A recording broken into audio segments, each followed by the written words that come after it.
블리츠를 따다가 엮었어요. 할 말을 하는 착한 방송 이철의 정치쇼 금주의 시선 송금주 변호사와 함께 진행하겠습니다. 어서 오십시오. 네, 안녕하십니까. 네. 송금주입니다. 이 노래 정말 맞는 것 같아요. 어울려요. 저한테요? 네. 네, 저도 그렇게 순박한 도시 생각합니다. 남자. 순도남. 순도남. 그렇게 저 별명이 됐습니다 이제. 그래요? 네. 순도남? 네. 이 노래 자주 들어보세요. 네, 그러겠습니다. 네. 마음을 진정시키는 효과가 있습니다. 그래요. 자, 송금주 변호사가 픽한 금주의 시선. 네. 픽한. 아, 오늘 생략. 네, 네. 한글날인데. 아, 그렇죠. 네. 한글날이죠. 어떤 뉴스입니까? 어떤 아, 소식입니까? 일단 오늘 한글날이잖아요. 네. 저는 되게 한글이 있다는 것 자체가 굉장히 제가 대한민국 국민으로서 가장 자부심을 느끼는 게 한글입니다. 그래요? 네. 만약 한글이 없었으면 지금의 대한민국이 있을 수 있었을까 그 정도거든요. 지금의 대한민국은 이순신 장군 때문에 있는 거 아니에요? 아, 한글이 있기 때문이죠. 그래요? 네. 이순신 장군 이후에도 수많은 우리의 고비가 있었습니다. 네.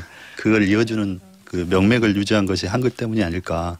그래서 세종대왕이나 또 집현전 학자들에게 감사하는 마음으로 시작해 보겠습니다. 좋습니다. 그러면 오늘은 네. 영어 단어 하나도 안 쓰는 겁니다. 알겠습니다. 노력해 보겠습니다. 자, 그러면 금주의 시선이 주목한 소식은 뭡니까? 이번에 정부가 낙태죄 문제 있죠. 네. 이 낙태죄를 형법상 존치시키되 임신 14주 이내에는 조건 없이 임신 중지를 가능하게 하는 정도로 해서 네. 이 형법 개정안을 입법 예고했습니다. 이 부분에 대해서 완전히 폐지시켜야 된다 또는 유지시켜야 된다 이런 그 찬반 논란이 큽니다. 그러니까 임신한 지 14주 이내까지는 낙태를 해도 된다. 네네. 낙태죄의 적용을 받지 않는다 이런 겁니다. 이 개정안이 나오게 된 이유는 뭐예요? 지난해 4월에 헌재가 낙태죄에 대해서 헌법 불합치 결정을 내렸습니다. 네. 그때 헌재는 그 낙태죄라는 것이 여성의 자기결정권을 지나치게 침해하고 또 실질적으로 낙태를 줄이는데 효과가 없다. 그런 측면에서 형법상 낙태죄를 유지하는 것은 적합하지 않다 해서 올해 말까지만 유효한 것으로 하고 올해 이후로는 그 효력을 상실시키는 것으로 결정을 했습니다. 한글날이긴 합니다만 네. 제가 미국에서도 이게 오랫동안 논쟁을 해온 사안이잖아요. 네.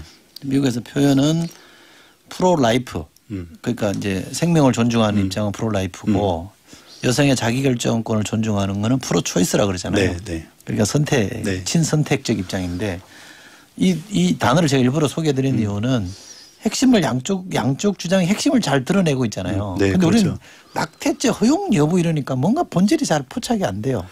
근데 결국은 본질은 네. 태아의 생명권을 더 생명권과 중시할 것이냐 네. 아니면 여성의 자기결정권을 더 중시할 것이냐의 측면으로 그렇죠. 사실 약간 그 찬반 논란이 돼 있습니다. 제가 프레임이란 말을 쓰려다가 한글날이기 때문에 찬반 논란 얘기를 했는데 제가 집에서 그 아이들하고 헌법 재판 과정에서 토론을 한번 한 적이 있습니다. 딸들과. 딸들과. 네. 저는 태아의 생명권 부분에 좀 무게가 실렸는데 딸들의 입장은 여성의 자기결정권이 중요하다고 하더라고요. 그러니까 그 태아를 그러니까 낙태를 시켰을 때 육체적, 정신적, 경제적 고통을 감내하는 이도 여성 자신이고 또 아이를 낳아서 키우는 역할을 하는 것도 여성 자신이다. 근데 그 여성 자신이 그 태아를 낳아서 계속 생육할 수 있는 여건이 안 되고 본인도 힘들다고 해서 그런 결정을 했는데 그거를 국가가 강제해서 아이를 낳게 하는 것이 맞느냐. 아이가 태어났을 때 국가가 책임져 줄 것이냐. 이런 문제 제기를 하더라고요. 그래서 그렇게 생각할 수도 있겠구나 이런 생각을 했습니다. 그 토론 이후에 입장 바꿨죠? 저요? 네. 예. 그렇습니다. 네. 딸이 주장했으니 당연히 바뀌었겠죠. 생명권이냐 자기결정권 줄여면 자결권이냐 네. 이게 이제 본질적 가치를 네. 표현하는 것 같은데 헌재가 처벌에 실질기 효과가 없다 그랬잖아요. 네. 근데 왜 그럼 14주 이내만 허용한 거예요? 왜 존치시킨 거예요? 낙태죄를? 근데 이제 정부 입장에서는 특히 청와대가 이 부분에 대해서는 좀 강경한 입장이었다고 합니다. 그러니까 원래는 법무부 양성평등위원회에서는 그 전체 폐지, 낙태죄 폐지를 공고했는데 청와대나 정부 입장에서는 14주까지가 가장 그 태아에 있어서 뭐 임신 중지를 하더라도 큰 문제가 없다고 봤을 수는 있습니다. 어쨌든 14주 이내에서는 허용하고 그 이후에는 특별한 사유가 있을 때까지만 24주까지 임신 중지를 예외적으로 허용하는 그런 그 해법을 제시했습니다. 지금 말씀하신 거 들어보면 청와대 입장이 강하게 반영이 됐다 이거 아니에요? 네네. 그런데 이런 사안일수록 저는 사회적 논의를 따르는 게 맞지 않나 싶은데. 청와대에서 뭐 어떤 기반에서 그런 판단을 했을지 모르겠습니다만은 실제 이 정부 개정안이 나오는 과정에서 소통이 부족했다는 지적은 굉장히 많습니다. 그러니까 헌법재판소 결정이 지난 4월에 있었는데 그 이후에 국회에서 공론화, 그러니까 공청회가 3차례밖에 없었다는 것이고요. 또 여성단체나 시민사회에서는 뭐 청와대에서든 정부에서든 이 입법 예고를 하는 과정에서 그 의사소통이 제대로 이루어지지 않았다 이런 비판을 하고 있습니다. 그러니까 이런 사안은 사회적으로 충분히 논의하는 공론화 절차를 잘 밟는 게 중요한데 그걸 아쉽고요. 그리고 낙태죄로 처벌받은 사람이 있어요?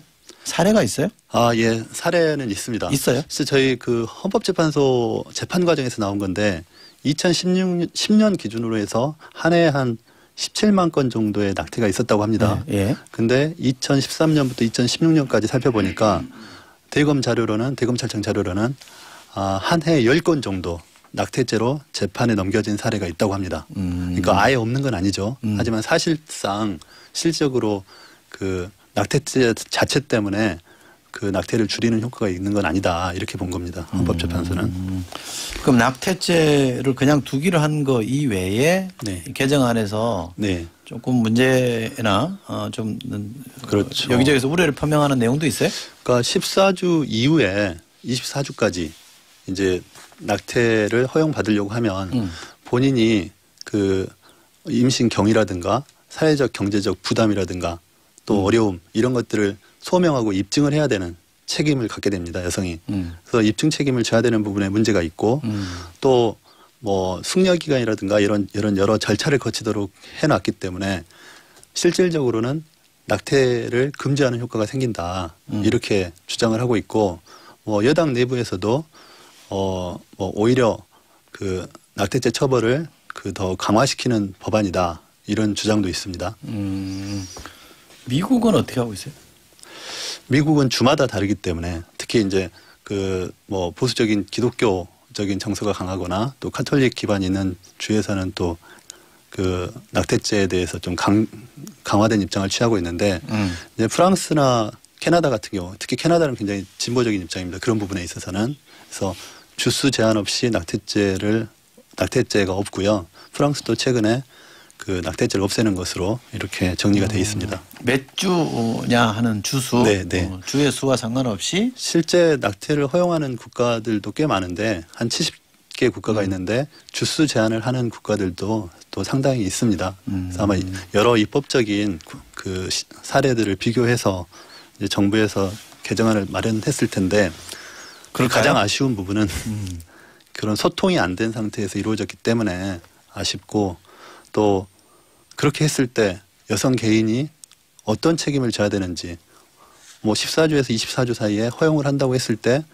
여성 개인이 또 소명을 해야 되는 부분들 이런 부분에 대한 그 어려움이 부담이 오롯이 여성 개인에게 있다는 것이 문제입니다. 저는 뭐 이 입장에 대해서 어떤 가치를 중요시하는 것은 각자의 선택이라고 보긴 합니다만 2020년이다 지금이 네. 그런 걸 생각하면 이번에 개정안은 저는 좀 후지다. 네. 라고 생각합니다. 이인성님 문자 주셨는데 낙태죄 어려운 문제 같네요. 그렇죠. 어렵습니다. 한 사회가 충분히 내부 논의를 거쳐서 선택하는 사안이지 않을까 싶습니다. 9367번 쓰시는 분입니다. 어머 따님들 너무 똑똑하네요.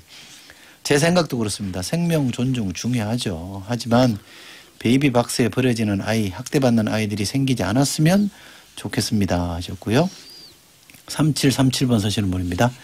낙태죄 왜 남성 책임에 대한 논란은 없는지요. 금지할 때는 남성들의 책임은 전혀 고려하지 않고 여성에게만 그 책임을 지우는 거 아닙니까? 이 사회는 여전히 남성 편입니다. 저는 공감합니다. 네, 저도 공감합니다. 예. 열심히 바꿔나가는 과정이라고 생각합니다. 네, 좀 앞장서서 좀 바꿔주십시오. 네. 변호사시잖아요. 네, 정치도 그러겠습니다. 하셨고. 양경선님 문자 주셨네요. 손 변호사님은 항상 차분하고 말씀도 조용조용 하시는데 평소 성격도 그러한지 궁금합니다. 화를 절대 안 내실 것 같은데요. 안 냅니까? 네, 제 자신한테 화를 잘 냅니다. 괜히 멋있게 표현하려고 제가 화 잘 안 냅니다. 진짜 조곤조곤 얘기하는 스타일입니다. 제가 잘합니다. 전영희님, 성곤주 변호사님 안녕하세요. 항상 조용조용 설명해 주시는 변호사님 믿음이 가서 의뢰인도 많을 듯합니다. 그러셨는데 맞습니까? 네, 많습니다. 그래요. 감사합니다. 예, 순한 착한 도시 남자 성곤주 변호사와 함께 금주의 시선 진행했습니다. 고맙습니다. 네, 감사합니다.